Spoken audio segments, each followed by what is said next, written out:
I just maimed like 3 servings of this. And if you don't make this blackberry cobbler, you are crazy.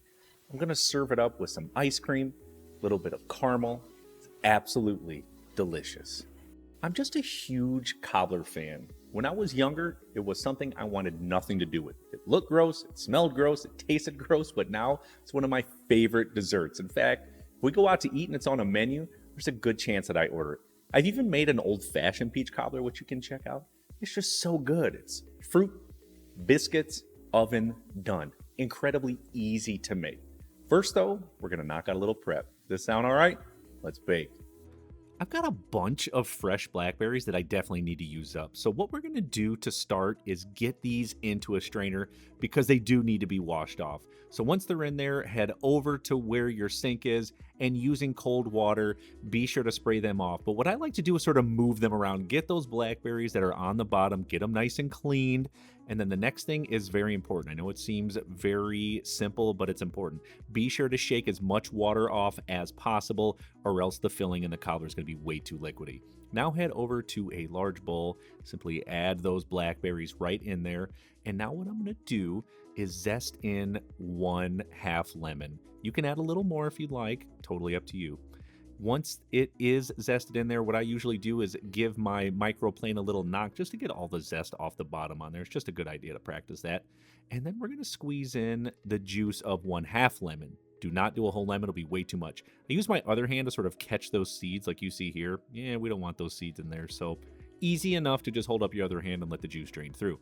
Now what I'm going to do is add in 1 cup of sugar. It's all going to depend on how tart your blackberries are, so be sure to taste them. You may need a little less, you may need a little more.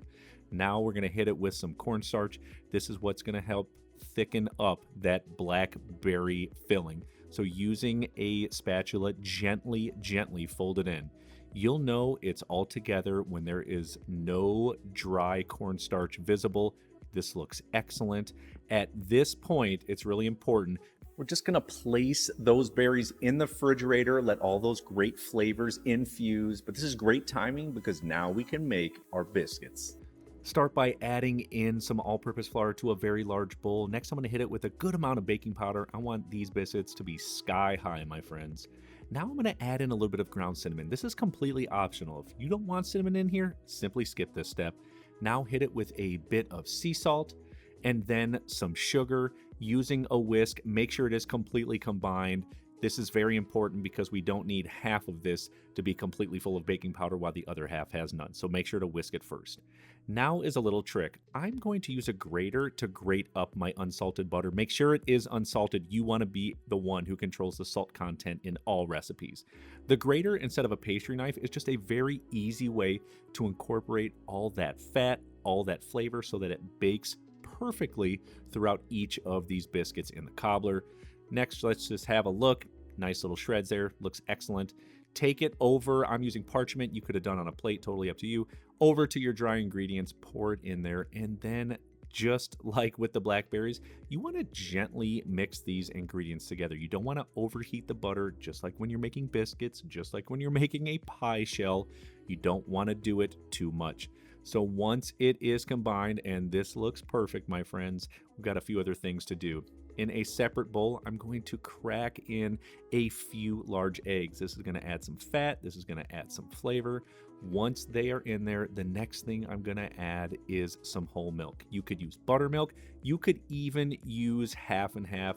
This part is up to you. Just use what you got. That's my personal advice. You want to whisk it until there's no yolk visible, so it's a nice yellow mixture in there. Now head back over to your dry ingredients, pour them in there, and then gently mix these things together. Remember, do not overmix. You'll know you're good to go when there's visibly no dry flour anywhere. Again, can't say it enough, don't overmix this dough.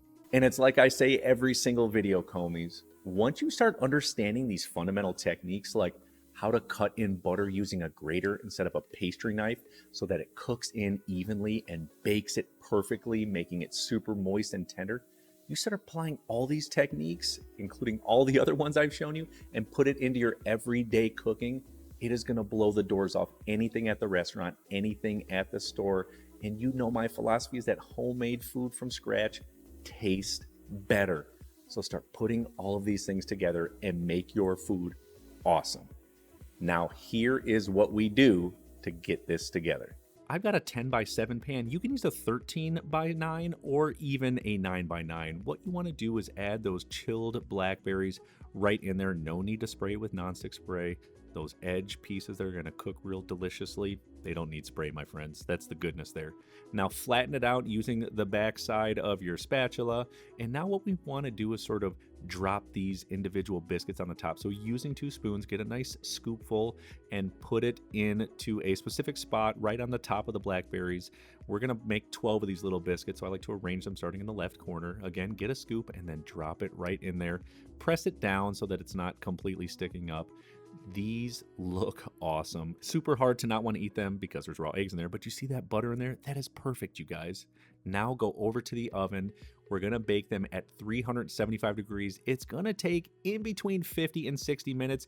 We want the tops to be golden brown, and we also want them to be cooked through, which is crucial in this recipe.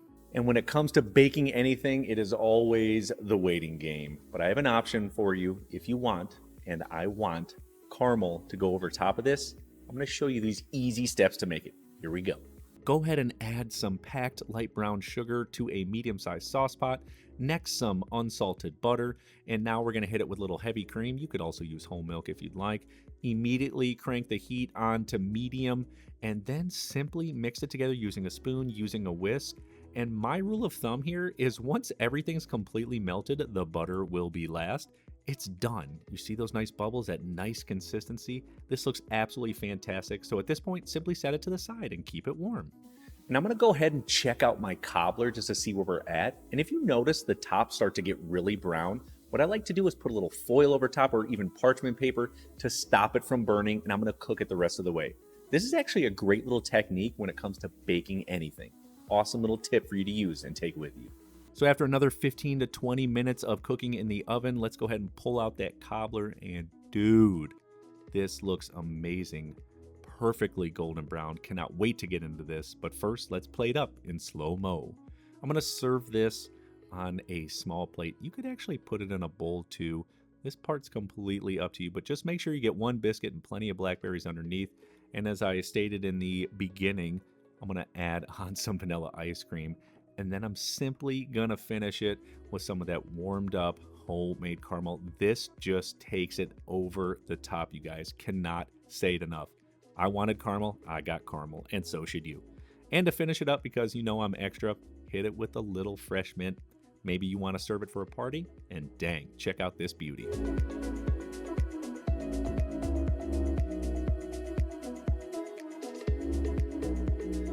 I don't really have anything else to say other than make this. It is so good. And when these berries are in season all summer long, you better hook this up.